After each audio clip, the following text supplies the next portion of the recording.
నమస్కారం. ముందుగా సుమన్ టీవీ ప్రేక్షకులకి బతుకమ్మ పండుగ శుభాకాంక్షలు. ఈరోజు మనతో పాటు ఉన్నారు ప్రముఖ ఆధ్యాత్మికవేత్త డాక్టర్ అనంతలక్ష్మి అమ్మగారు. నమస్తే మా. నమస్తే అమ్మా, శుభం భూయాత్. మా తెలంగాణ జిల్లాలో చాలా కలర్ఫుల్గా, చాలా ఆహ్లాదకరంగా జరిగే పండుగ బతుకమ్మ పండుగ. అవునమ్మా, అందరికీ బతుకమ్మ పండుగ శుభాకాంక్షలు. అమ్మ, అసలు బతుకమ్మ పండుగ ఎందుకు చేసుకుంటాం? 9 రోజులు 9 రకాల నైవేద్యాలు కూడా పెడుతూ ఉంటాం. వాటి గురించి ఈరోజు మీ నోట తెలుసుకోవాలి. అమ్మ, బతుకమ్మ అంటే ఏమిటి? బతుకమ్మ బతుకు జీవించి అమ్మ, ఉండమ్మా. బతుకు జీవించమ్మా అని. అంతేకాదు, బతుకునే ఒక అమ్మగా భావించాం. బతుకంటే జీవించడం, ఒక ప్రాణం, ప్రాణం కలిగి ఉండడం. ప్రాణం కలిగి ఉన్నట్టు, ప్రాణం ఎక్కడుంది మనకి? చైతన్యంగా మనం లో ప్రాణం ఉంది కనుక మనకి చైతన్యాన్ని ఇచ్చి మనలో ప్రాణంగా ఉండేటటువంటి ఆ జగన్మాతను ఆరాధించటమే బతుకమ్మ. బతుకు అమ్మ, జీవితం అనేటటువంటి అమ్మ. మనకి జీవితాన్ని ఇచ్చి మనం జీవించేటట్టుగా మనకు అస్తిత్వం, మన ఉనికి, ఎగ్జిస్టెన్స్ అన్నది ఏదైతే ఉందో దాన్ని మనకి ప్రసాదించి మనలో జీవితంగా ప్రాణంగా ఉన్నటువంటి అమ్మవారిని ఆరాధించేటటువంటి కాలం. ఆ సమయంలో ఆవిడకి ఒక చక్కగా బతుకమ్మగా ఆవిడ్ని మనం ఆరాధించుకుంటున్నాం. 9 రోజులు అసలు చక్కగా బతుకమ్మ పేరుస్తూ, ముఖ్యంగా అమావాస్య నుంచి స్టార్ట్ అవుతుందమ్మా.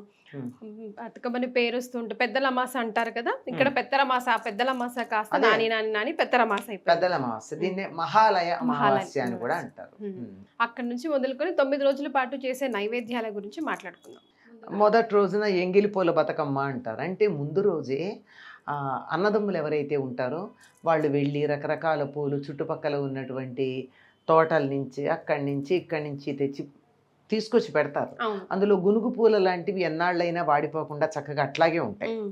గుమ్మడి పువ్వు కానీ, మన తంగేడు పూలు కానీ ఇవి వాడిపోయే అవకాశం. గునుగు పూలు, ఎక్కువగా గునుగు పూలు వాడతారు. వస్తాయి కూడా ఈ కాలంలో, ఈ విరివిగా వస్తాయి. అవేం పెద్ద అవసరమైనవి కూడా కదా, వాటిని తీసేస్తే అయిపోతుంది. ఒక రకంగా అవి ఆ గునుగు పూలన్నీ కూడా కలుపులాగా వచ్చేస్తూ ఉంటాయి. బాగా వస్తాయి, మహా అందంగా ఉంటాయి. తెలుపు దగ్గర నుంచి ముదురు గులాబీ రంగు దాకా రంగులు ఉంటాయి. వాటికి రంగులు కూడా వేస్తారు. ఇవన్నీ సేకరించుకొచ్చి అక్క చెల్లెళ్ళకి ఇచ్చి పెట్టేస్తారు. ఎంగిలి పూల బతుకమ్మ అని మర్నాడు దాన్ని పెట్టుకుంటారు. ఆ ముందు రోజే తెచ్చిపెట్టినవి. ఈ ఎంగిలి పూల బతుకమ్మ మొదటి రోజు అయితే, రెండో రోజున మనకి అటుకులు బెల్లం నైవేద్యం పెడతారు. అంటే అమ్మవారిని తయారు చేసి, అమ్మవారిని ఎట్లా తయారు చేస్తారు మీ అందరికీ బాగా తెలుసు. ఎట్లా తయారు చేస్తారు? అమ్మవారిని పూలతో తయారు చేస్తారు. పూలు పేరుస్తారు. అన్నింటికన్నా పైన ఉంటుంది గుమ్మడి పువ్వు ఉంటుంది. ఆ కింద నుంచి రకరకాల పూలతో పేర్చుకొస్తారు. సాధారణంగా ఇది 9 వరుసల్లో ఉండేటటువంటి పద్ధతి ఉంది. ఎందుకంటే అమ్మవారిని కనుక మనం ప్రార్థన చేసినట్టయితే లలితాదేవి మొదలైన పేర్లతో మనం సంప్రదాయ పద్ధతికి గనక వెళితే, జానపదం నుంచి అక్కడ మేరులో ఎలా ఉంటాయో అన్ని ఆవరణలు ఉంటాయి దీనికి. కింద విడిగా పెద్దది, అలా తక్కువగా పేర్చుకుంటూ వచ్చి 9వదైనటువంటి దాని దగ్గర చక్కగా 7 పేరుస్తారు. 7 పేర్చి 8వ దాని దగ్గర గుమ్మడి పువ్వు పెట్టి దానిలో 9వ స్థానంలో గౌరీదేవిని పెడతారు. దాన్ని గౌరమ్మ అంటారు. ఇలా అందంగా పేర్చడానికి అనేక రకాల పూలు వాడతారు. ఎన్ని రకాల పూలు దొరికితే అన్ని. ఇది పేర్చటంలో ఎంత నైపుణ్యం చూపిస్తారో చెప్పలేం. స్త్రీలకు ఉన్నటువంటి సృజనాత్మకత, నైపుణ్యం, శిల్పకళ వైశిష్ట్యం ఇవన్నీ కూడా దీంట్లో కనపడతాయి. దీంట్లో ప్రధానంగా గునుగు పూలు, తర్వాత తంగేడు పూలు, నీలి పూలు, నీలంగా చక్కగా ఉంటాయి అవి. వీటన్నిటిని ఇంకా అనేక రకాలు, ఇంకెన్ని దొరికితే అన్ని రకాల పూలు తెచ్చి, బంతి పూలు అన్ని వీటిని తెచ్చి పైన మాత్రం గుమ్మడి పువ్వు దొరికితే పెడతారు. ప్రధానంగా దానికోసం ప్రయత్నం చేస్తారు కూడా. ఇక్కడ దొరకట్లేదు కదమ్మా, తమలపాకులో పెట్టుకుంటున్నారు. తమలపాకుతో అలా తయారు చేసినటువంటి ఈ బతుకమ్మని దేంట్లో పెడతారో తెలుసా అమ్మా? నేను ఇక్కడ కనుక్కున్నాను. మనకి గుమ్మడి ఆకు కానీ, బూడిద గుమ్మడి చెట్టు పాదు యొక్క ఆకు కానీ ఉంటే దాన్ని ప్రధానంగా పెట్టుకుంటారట. ఆ ఆకులో పెడతారు దాన్ని. ఇప్పుడు గుమ్మడి ఆకులు ఇంత ఉంటాయి కదా, ఇంత ఆకులో పేరుస్తారు. ఈ పేర్చడానికి ముందు కింద చెక్క పెడతారు, ఏదన్నా పెట్టచ్చు. ఇలాంటి ఆకులో పెట్టుకుని దాన్ని చక్కగా ఇలా పేర్చి తయారు చేసిన తర్వాత మొదటి రోజు ఆడవాళ్ళందరూ దాని చుట్టూతా చేరి చక్కగా బతుకమ్మ పాటలు పాడుతూ, బతుకమ్మ ఆడుతూ, అడుగులు లయబద్ధంగా వేస్తూ, ఆడడం అంటే అదే దాని చుట్టూతా తిరుగుతూ చక్కగా అటుకులు బెల్లం నైవేద్యం పెడతారు. ఆ రోజు అటుకుల బతుకమ్మ. బతుకమ్మ అంటారు. తర్వాత రోజున ముద్దపప్పు నైవేద్యం పెడతారు. మంచి పుష్టి శరీరానికి ముద్దపప్పు అంటే. శాకాహారులకి మాంసకృత్తులు లభ్యమయ్యేటటువంటిది ముద్దపప్పుతోనే. ఆ ముద్దపప్పు బతుకమ్మ అంటారు మూడో రోజు. నాలుగో రోజున నానుబ్రాలు. నానుబ్రాలు అంటే ప్రాలు అంటే బియ్యం, నాను అంటే నానబెట్టినవి. అంటే బియ్యాన్ని నానబెట్టి ఆ నానబెట్టిన బియ్యం అది రుచిగా ఉండడానికి దాంట్లోకి నంచుకునేటందుకు బెల్లం, అనుపానంగా ఉండడానికి పాలు, ఇవి కలిపి నానుబ్రాల బతుకమ్మ అంటారు. మనకి వినాయక చవితిలో కూడా ఆయనకి నైవేద్యం పెట్టే వాటిల్లో నానుబ్రాలు అనే పదం వింటాం. అంటే నానబెట్టిన బియ్యం. మామూలుగా అయితే బియ్యం అరగవు, కానీ నానబెట్టినట్టయితే అరుగుతాయి, బలంగా ఉంటాయి, చాలా బాగుంటాయి. దాన్ని వండకూడదు, వండరు, పచ్చివే. ఇప్పుడు మీరు చూడండి, దీంట్లో ముద్దపప్పు అట్లు తప్ప మిగిలినవన్నీ పచ్చివే ఉంటాయి. ఇంక నానుబ్రాలు బతుకమ్మ అవుతుంది. తర్వాత వచ్చేది అట్ల బతుకమ్మ. అంటే అట్ల బతుకమ్మ అంటే ఆ రోజున మినప్పప్పు బియ్యం కలిపి నానబోసి దాన్ని రుబ్బి దాంతో అట్లు వేసి పెడతారు. ఆ తర్వాత అట్ల బతుకమ్మ 5వ రోజు అయిపోయిన తర్వాత 6వ రోజు అమ్మగారు అలుగుతుందనమాట. అందుకని ఆ రోజున అలిగిన బతుకమ్మ ఏం తినదు. ఆవిడేం తిననప్పుడు మనం ఏం పెడతాం?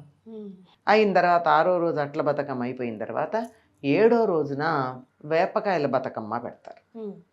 వేపకాయల బతుకమ్మ అంటే మనం వేప చెట్ల నుంచి కాయలు తెస్తామని కాదమ్మా. కొన్ని ప్రాంతాలు దీన్ని పాలకాయలు అంటారు, వీటిని ఇక్కడేమో వేపకాయలు అంటారు. అంటే మనకి చాలా కొద్దిగా మినప్పప్పు, ఎక్కువగా బియ్యము కలిపి నానబెట్టినటువంటి దాన్ని దంచుతారు. దంచి దాంతో ఆ తడి బియ్యాన్ని దంచి దాంట్లో కొద్దిగా చాలా కొద్దిగా కలిపి సకినాలు తయారు చేస్తారు కదా. ఆ సకినాలు చేసే పిండిని ఇలా ఒత్తి సకినాలు చేయకుండా వాటిని చిన్న చిన్న కాయల్లాగా చేస్తారు, ఉండల్లాగా. వాటిని అట్లా పెడతారు. ఇంకా అందులో రుచిగా ఉండడానికి కొద్దిగా వాము కానీ జీలకర్ర కానీ కొద్దిగా ఎలాగో ఉప్పు ఎలాగో ఉంటుంది, నువ్వులు వేయరు, వాము లేక జీలకర్ర కొద్దిగా అరుగుతాయి. పిల్లల కోసం, చిన్నపిల్ల కోసం కదా ఈ పండగ, బతుకమ్మ పండగ చేసేది. అందుకని కాస్త ఇంగువ ఇట్లాంటివి ఏమన్నా వేసి చిన్న చిన్న కాయల్లాగా చేసి వేయిస్తారు నన్ను.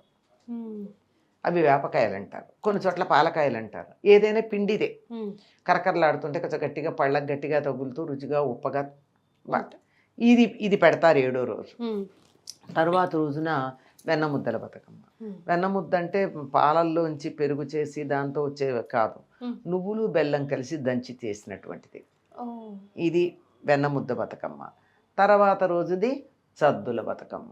సద్దెందుకు అంటే, సద్దె అంటే నిన్న ఉండి వాళ్ళు పెడతారని కాదు అర్థం. దూర ప్రయాణం చేసేటటువంటి వాళ్ళకి ప్రయాణంలో తినడానికి కట్టించే దేన్నైనా సద్దె అంటారు.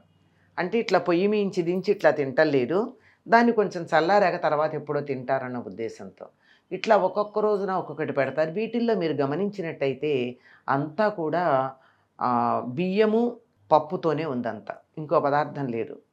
చివరి రోజున నువ్వులు ఉన్నాయి. ఇవన్నీ ఆడపిల్లలకి ఆరోగ్యానికి మంచిది. కన్నె పిల్లలకి, ఇంకా రజస్వల కాని వాళ్ళకి, రజస్వల అయిన తర్వాత కూడా ఇబ్బందులు ఏమన్నా ఉంటే ఈ ఆహారంతో ఆరోగ్యం వచ్చేస్తుంది. అట్లు కానీ, చిమ్మిలి కానీ, ముద్దపప్పు కానీ, పాలకాయలు కానీ, ఇవన్నీ కూడా ఆడపిల్లల ఆరోగ్యాన్ని బాగా కాపాడేవి. అవి పెడతారమ్మా. ఇలా పెట్టి ఈ 9 రోజులు కూడా మళ్ళీ నవమి నాటితో అయిపోతుంది ఇది. 9 రోజులు బతుకమ్మ ఆడి తర్వాత రోజున ఆఖరి రోజున బతుకమ్మని అందరూ కలిసి తీసుకెళ్ళి నీళ్ళల్లో వాలాడిస్తారు. అంతే కదా. అంతే. అందరూ. ఇక్కడ విశేషం ఏమిటంటే, ఎవరింట్లో వాళ్ళ బతుకమ్మ పెట్టుకున్నా చుట్టుపక్కల వాళ్ళందరూ కలిసి వచ్చి ఇందులో పాల్గొంటారు. పాల్గొని ఈ ప్రసాదాలు తీసుకుంటారు. సాధారణంగా ఇది సాయంకాలం చేస్తారు కదా బతుకమ్మ ఆడడం అనే అంటాం. ఈ బతుకమ్మ ఆడడం అన్న సాయంకాలం చేస్తారు కనుక ఇది అన్నప్రసాదాలు ఏం పెట్టరు. ఇది అమ్మాయి చిన్నది, ఆ అమ్మాయి కోసం చేసేది ఇది. అందువల్ల ఇవన్నీ చిన్నపిల్లలు తినేటటువంటి అటుకులు బెల్లం అని కానీ, చిమ్మిలి కానీ, ఇవన్నీ పాలకాయలు కానీ, పిల్లలకి సరదాగా తినడానికి పనికొచ్చే పదార్థాలు. వీటిని పెట్టుకుంటూ ఈ బతుకమ్మ చుట్టూతా ఆడేటటువంటి పాటలు కూడా చాలా విశేషంగా ఉంటాయి. అసలు ఆటకు కూడా ఎంత మంచి ఎక్సర్సైజ్ అమ్మా. ఎంత మంచి ఎక్సర్సైజ్. సాధారణంగా ఏముంటుందంటే ప్రతి వాళ్ళకి ఎప్పుడో ఒకప్పుడు డాన్స్ చేయాలని ఉంటుంది. ఇంట్లో కూర్చొని నువ్వు నేను డాన్స్ చేస్తే మన ఇంట్లో పెద్దవాళ్ళు ఊరుకుంటారా, ఏమిటి ఎద్దులా ఎదిగావు ఏమిటి డాన్స్లు, అది ఎవరైనా చిన్నపిల్లలు చేయాలి, పెద్దవాళ్ళు ఏమిటి అని అంటారు కదా. అట్లా కాకుండా తమలో ఉన్నటువంటి నాట్యం చేయాలనే కోరికను తీర్చుకోవడానికి ఇట్లాంటివి చాలా గొప్ప అవకాశాలు. చక్కగా లయబద్ధంగా అడుగులు వేస్తూ చేతులతో తాళం తడుతూ చుట్టూతా తిరుగుతూ అసలు పాటలు కొన్ని ఉంటే ఆ పాటల్లో వీళ్ళు అనేక విషయాలు వాళ్ళ జీవిత విషయాలన్నీ అందులో కల్పిస్తూ ఉంటారు. అవునమ్మా, ఎన్నో కలుపుతారు. అసలున్నది ఒకటైతే ఇంకా ఎన్ని అంటే వాళ్ళ కుటుంబంలో ఉయ్యాల పాటలో ఉన్న రిలేషన్స్ ఎమోషన్స్ గురించి అన్ని అన్ని కూడా చాలా వచ్చేస్తాయి. చక్కగా అందులో ఉన్నదానికన్నా వాళ్ళ కుటుంబంలో వాళ్ళు పడుతున్నటువంటి అవస్థలు, వాళ్ళు పొందుతున్నటువంటి బాధలు, సంతోషాలు, ఆనందాలు అన్నీ కూడా నలుగురితో పంచుకునేటట్టు ఉంటాయి. ఇదిగో దీన్ని మొదలు పెడతారు, కలవారి కోడలు కలికి కామాక్షి కడుగుతున్నది పప్పు కడవలో పోసి అని ఉంది కదా, అక్కడ పెట్టి తర్వాత ఉయ్యాలో ఏదో దానికి ఒక తాళానికి సరిపోయింది పెడుతూ అందులో ఉన్న దానికి వీళ్ళు ఎన్నో చెప్తారు. అత్తగారు ఎన్ని రకాలుగా అన్నది, బావగారు ఎన్ని రకాలుగా అన్నారు, వీళ్ళు ఏ రకంగా అన్నారు, తమ మనస్సులో ఉన్నటువంటి భావనలన్నీ కూడా ఇతరులతో పాటల రూపంగా నృత్య రూపంగా పంచుకునేటటువంటి ఒక అద్భుతమైనటువంటి సన్నివేశం బతుకమ్మ ఆడడం అనేది. కళ్ళకు కట్టినట్టుగా మీరు నోటి ద్వారా చూపించారు ఈ రోజు నాకు. అదే ఎన్ని చెప్పుకుంటారు అన్ని రకాలు. ఎవరికి వాళ్ళు ఆపరు, ఒకళ్ళు ఆపుతూ ఉండగానే ఇంకోళ్ళు అందుకుంటూ ఉంటారు. అంటే తమ మనోభావాలు ప్రకటించాలనేటటువంటి ఒక తపన కనపడుతుంది. ఇది అద్భుతంగా తమ మనోభావాలు ప్రకటిస్తూ దానికి అనుగుణంగా అడుగులు వేస్తూ అందరితోనూ కూడా అవే మాటలు మళ్ళీ చెప్పిస్తారు. ఒకళ్ళు అంటూ ఉంటే రెండో వాళ్ళు మళ్ళీ అంటారు కదా. ఈ అనడంలో అంటే తాను పడుతున్నటువంటి కష్టం కావచ్చు, సుఖం కావచ్చు, అది అందరూ పొందేదే కదా, ఎవరికి విడివిడిగా ఉండేది కాదు. కనుక అందరం కలిసి సుఖ దుఃఖాలు పంచుకుంటామనేటటువంటి భావన మనకి ఇందులో కనపడుతూ ఉంటుంది. చాలా సంతోషం అమ్మా, ధన్యవాదాలు. శుభం.